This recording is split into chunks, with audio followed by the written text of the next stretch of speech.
गौतम बुद्ध के जीवन में करुणा का बहुत महत्व था। उनकी शिक्षा हमें प्रेम, दया और सभी जीवों के प्रति सहानुभूति सिखाती है।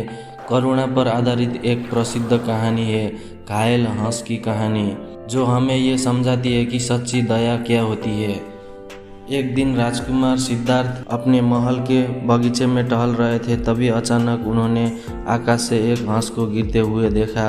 हंस के पंख में एक तीर लगा हुआ था और वो दर्द से तड़प रहा था। सिद्धार्थ तुरंत उसकी ओर दौड़े, उसे अपनी गोद में उठाया और प्यार से तीर को बाहर निकाला।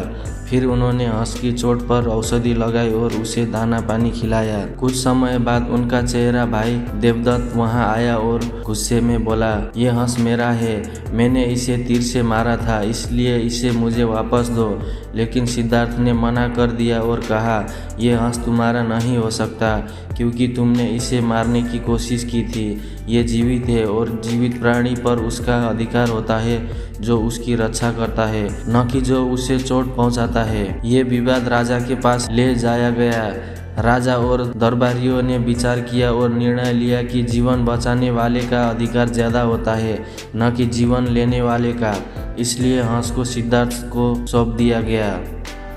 इस कहानी से हमें ये सीख मिलती है कि सच्ची करुणा वही होती है जो दूसरों के दर्द को समझे और उनकी मदद करे। बुद्ध का संदेश था कि हमें न केवल इंसानों बल्कि सभी जीवों के प्रति प्रेम और दया रखनी चाहिए। करुणा केवल शब्दों में नहीं बल्कि कर्मों में होनी चाहिए। यही बुद्ध का सबसे महत्वपूर्ण संदेश था। जब हम करुणा से भर जाते हैं तो नफरत, क्रोध और अहंकार हमसे दूर हो जाता है। अब जानते हैं करुणा का महत्व क्या है। दूसरों की मदद करें। जब भी कोई तकलीफ में हो, चाहे वो इंसान हो या कोई जानवर, हमें उसकी मदद करनी चाहिए।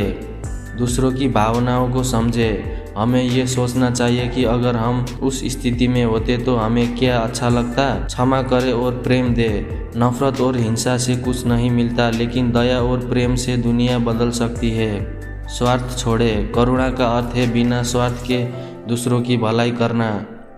गौतम बुद्ध ने हमें सिखाया कि करुणा वो दीपक है जो अंधकार को मिटा सकता है। जब हम दूसरों के प्रति दयालु बनते हैं तो हमारा जीवन भी शांत और खुशहाल हो जाता है। तो आइए बुद्ध के करुणा के संदेश को अपनाएं और दुनिया को प्रेम और दया से भर दें। दोस्तों, आपको ये वीडियो कैसी लगी? अगर अच्छी लगी तो लाइक कीजिए, कमेंट कीजिए और अपने दोस्तों के साथ शेयर कीजिए और हमारे चैनल को सब्सक्राइब कर दीजिए। चैनल को सब्सक्राइब करना मत भूलना।